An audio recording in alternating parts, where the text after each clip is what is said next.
अस्सलामुअलैकुम, आप देख रहे हैं टीवी 49 न्यूज यूके और मैं हूं मुनीर पीरजादा। आइए आपको ले चलते हैं आज की खबर की जानिब। नर्सिंग के आलमी दिन पर विहाड़ी DHQ अस्पताल में तकरीब मुनक्किद की गई, जिसमें नर्सिस ने नर्सिंग सुपरिटेंडेंट रुबीना इफ्तिखार के साथ मिलकर केक काटा और मुल्क की सलामती के लिए दुआ की। मजीद बता रहे हैं विहाड़ी से हमारे नुमाइंदे शफकत रमज़ान।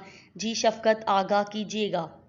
नर्सिंग के आलमी दिन पर विहाड़ी DHQ अस्पताल में नर्सिस ने केक काटा और इफ़ाए अहद किया। नर्सिंग सुपरिटेंडेंट रुबीना इफ्तिखार ने कहा कि पूरी दुनिया में नर्सिंग के प्रोफेशन को सराहा जा रहा है। नर्सिंग के शोबे को दुनिया में मुतारफ़ करवाने वाली मिस फ्लोरेंस नाइट की तरह मिसाही को आम करने का अहद करते हैं। डिप्टी सुपरिटेंडेंट रज़िया चौधरी ने कहा कि एक वक्त था जब इस प्रोफेशन को मायूब समझा जाता था, मगर आज अस्पतालों में सबसे ज़्यादा अहमियत दी जा रही है।